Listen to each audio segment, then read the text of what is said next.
the latest inflation figures are due to be released in an hour, right? And experts are really hoping that those figures are going to come down. They're also suggesting this morning that those households who have to commute could see, though, a rise in rail fares, a rise in food prices and a rise in mortgage payments. So they could be among the worst affected.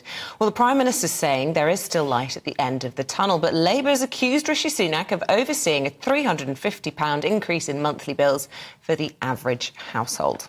Well, we're joined this morning by Stefan Boscia from Politico and economist Simon French. Good to see you both this morning. Simon, let's start with you. I mean, in terms of the interest rate, the inflation rate, I beg your pardon, what are we likely to see today? Well, we're going to see a quite considerable fall. Market expectations, 6.8%. It's still a high level. It's still 3.5 times the Bank of England's target. But I was sat in this studio just under a year ago and it was 11%. So that has come down. Worth reminding viewers, this is still prices going up. It's just going up at a slightly slower rate.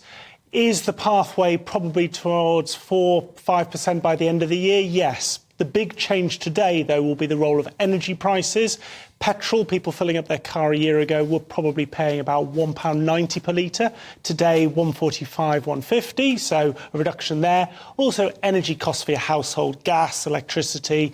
The average tariff was £2,500 last year. It's closer to £2,000 today. So those put downward pressure on the rate with which prices are increasing. There seemed to be some sort of spooking of the markets yesterday with news on wages going up and whether or not that was inflationary. Is that likely to affect what we see today, or that was obviously for last month's figures? It was. The sequencing of those two releases, they come out to 24 hours apart, and yet they refer to different time periods, and there isn't really much of a read across. The reason why financial markets took the wages data yesterday and went, well, maybe we'll see another interest rate increase from the Bank of England in September and potentially 2 thereafter, is because the Bank of England's Governor, Andrew Bailey, has said wages are the things that will drive core inflation. Once you strip out the energy components and the food components, while a big part of household incomes, they're quite volatile, the core wages element tends to be the more sustained inflation pressure. And remember that policy is trying to be made for 2 years from now. So you have to try and understand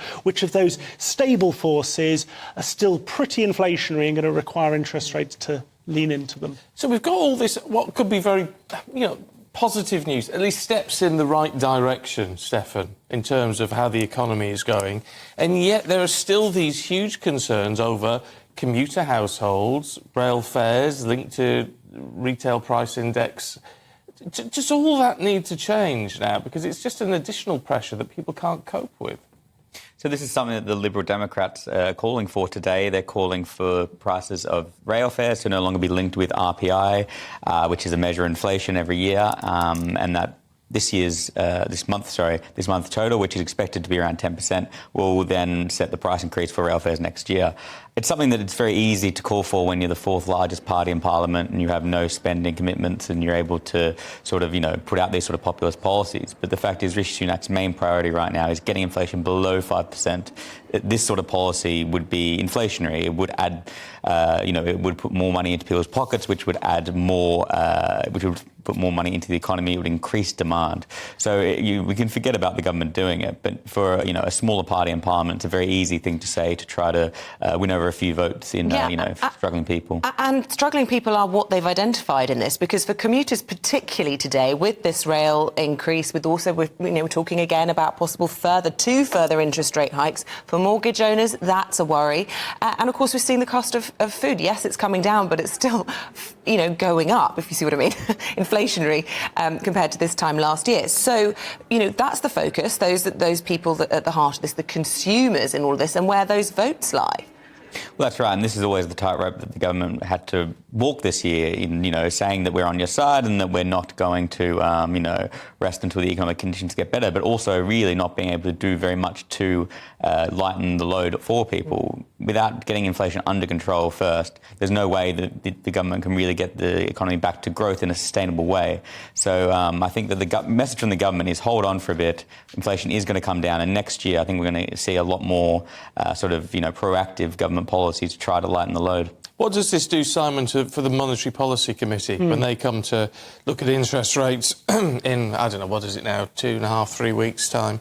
Right. Because, look, there's a huge argument here that actually what they've done so far, they've 14 consecutive rises, they've not allowed any of them to bed in to see the effect before they've pushed it up again.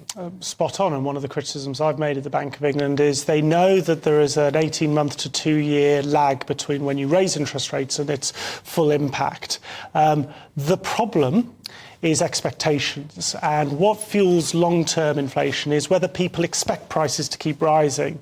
And the problem is when we get headlines like we do today, with inflation still at 6.8, 6.9%, wherever it comes in at, which is at least 2.5%, maybe 3% more than the rest of the world is experiencing. If you take the G20 countries average, it's under 4% now. The UK still looks like a bit of an outlier. So the Bank of England can't do what other countries have done. And you mentioned the Bank of England, but the Federal Reserve in the United States have paused raising interest rates because they've used the justification you've just used is let's take time to see how this evolves and how the economy responds.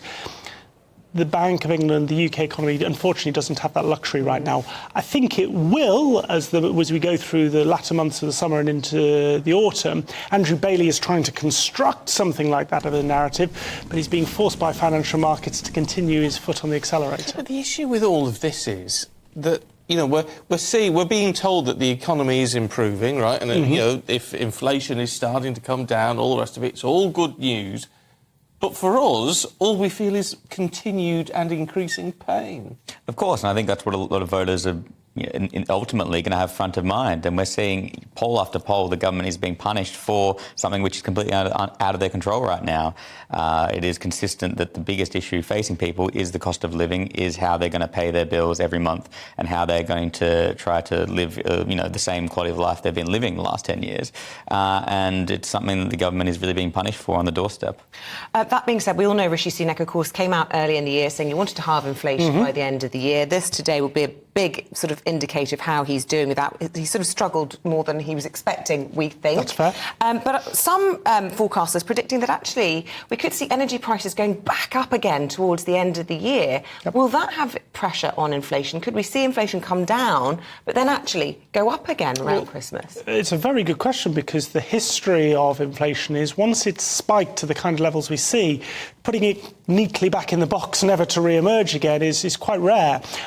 You are absolutely right that the commodity prices, particularly in energy, natural gas, have started to tick back up. Nowhere near the levels we saw at the back end of last year, but certainly from their base earlier on in the summer.